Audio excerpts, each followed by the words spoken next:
नमस्कार। आज आपको बता दें ज्येष्ठ कृष्ण अमावस्या है और आज का दिन जो विवाहित महिलाएं हैं उनके लिए बहुत बड़ा एक त्यौहार होता है। आपको बता दूं, आज से दशकों पहले एक राजा भद्र देश के एक राजा हुआ करते थे जिनका नाम अश्वपति था। उनके कोई संतान नहीं थी और उन्होंने 18 साल तक मंत्रोच्चारण किया और आहुतियाँ दी।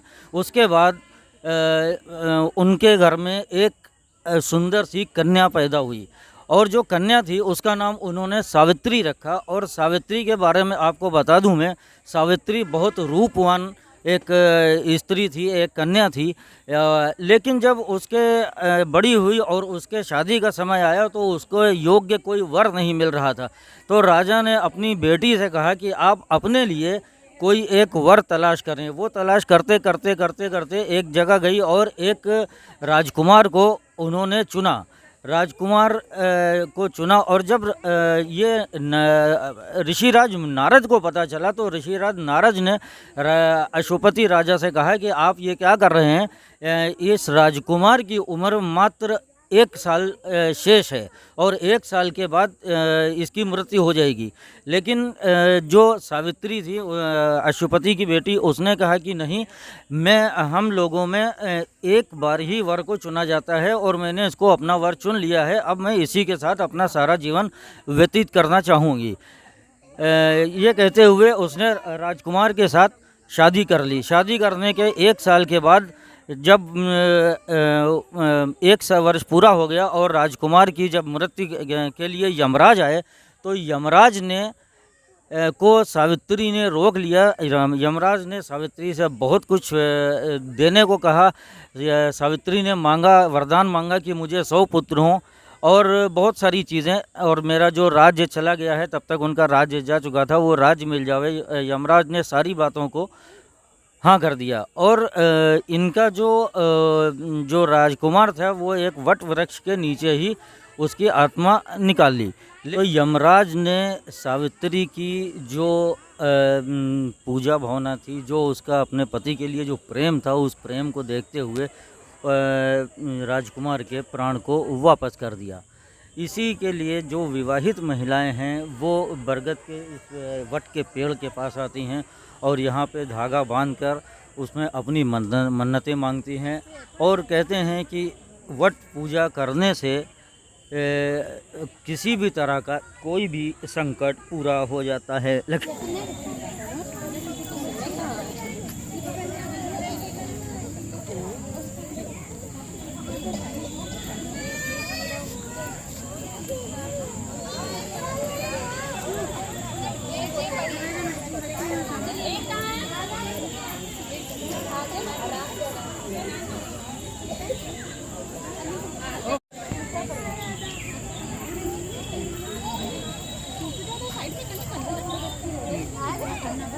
ना चलो इधर आओ, पूजा कर रही है मैं।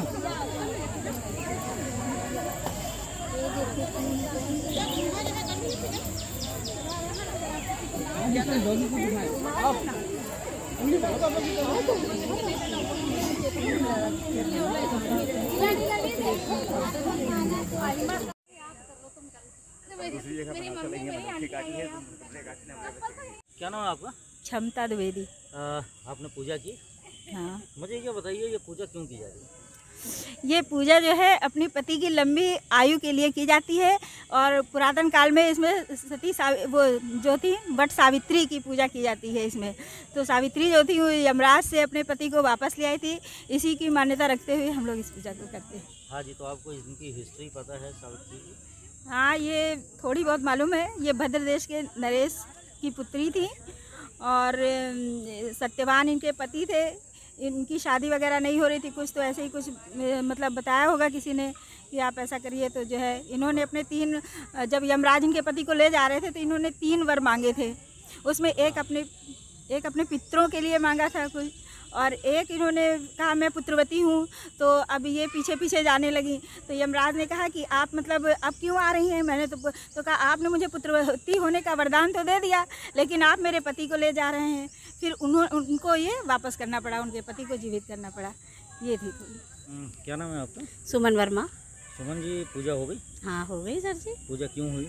ये पूजा किस लिए करी जाती है? ये बरसाई वट सावित्री व्रत पूजा होती है। ये साल में एक बार करी जाती है। पति की लंबी आयु के लिए पूजा करी जाती है। ये सिर्फ विवाहित महिलाएं ही करती हैं? हाँ, विवाहित महिलाएं ही करती हैं।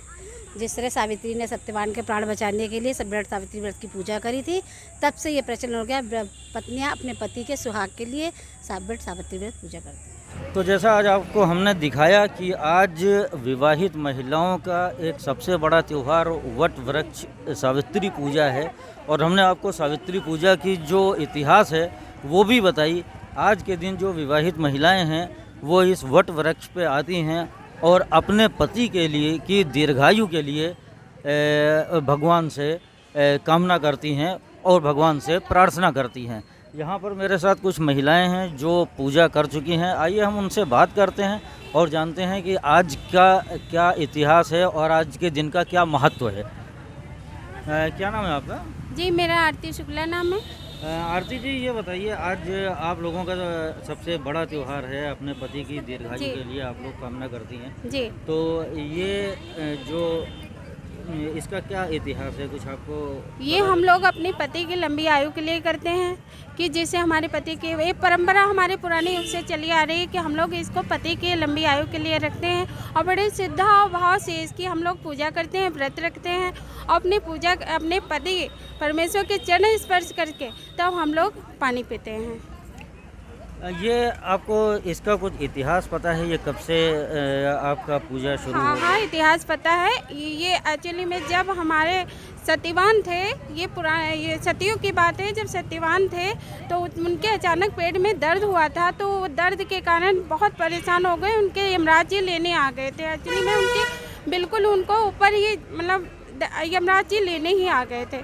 तो क्या हुआ, प्राण लेके वो चले गए। तो इसलिए सावित्री जी ने उनके लिए व्रत रखा और उनके श्रद्धा भाव से पूजा की, तो यमराज को उनके लिए वापस करना पड़ा, उनके पति के प्राण वापस करने पड़े। इसलिए हम लोग इस परंपरा, इस व्रत को मनाते हैं।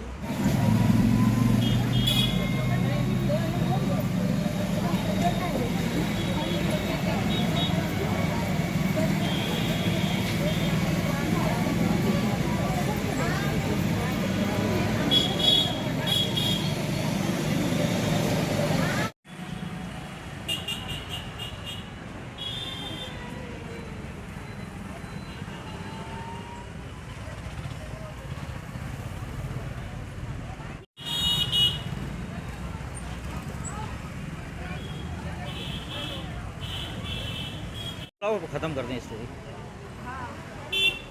तो जैसा मैंने आपको बताया कि आज के दिन जो विवाहित महिलाएं हैं वो अपने पति की दीर्घायु के लिए प्रार्थना करती हैं और इस वट वृक्ष पे धागा बांधकर मन्नतों को मांगती हैं। आपको मैं बता दूं, जैसा कि अभी मेरे साथ आरती जी थी, उन्होंने ये बताया भी कि हम इसको सत्यवान से इसकी स्टोरी जुड़ी हुई है। जैसा मैंने आपको स्टार्टिंग में भी बताया कि जो भद्र देश के जो राजा थे, राजा अश्वपति के कोई कन्या नहीं, कोई संतान नहीं थी।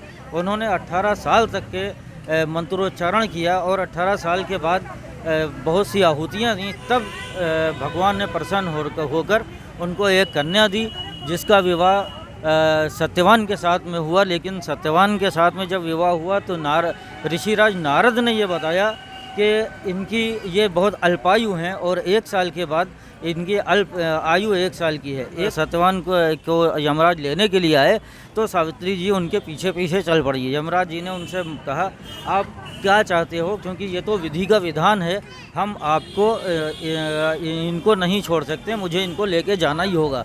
लेकिन जब सावित्री जी नहीं मानी तो सावित्री जी को उन्होंने वरदान के लिए पूछा। सावित्री जी ने कहा कि मुझे 100 पुत्रों का वरदान आप दीजिए।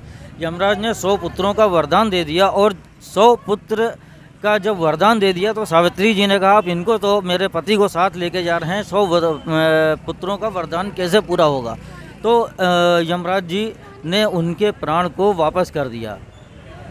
और क्योंकि जब उनके प्राण उन्होंने लिए थे तो वो वट वृक्ष के नीचे ही थे, इसलिए यह मान्यता है कि वट वृक्ष पूरा करने से सारी जो संकट होते हैं वो सब दूर हो जाते हैं। लखीमपुर न्यूज़ के लिए अब्दुल कवी। Audio Jungle.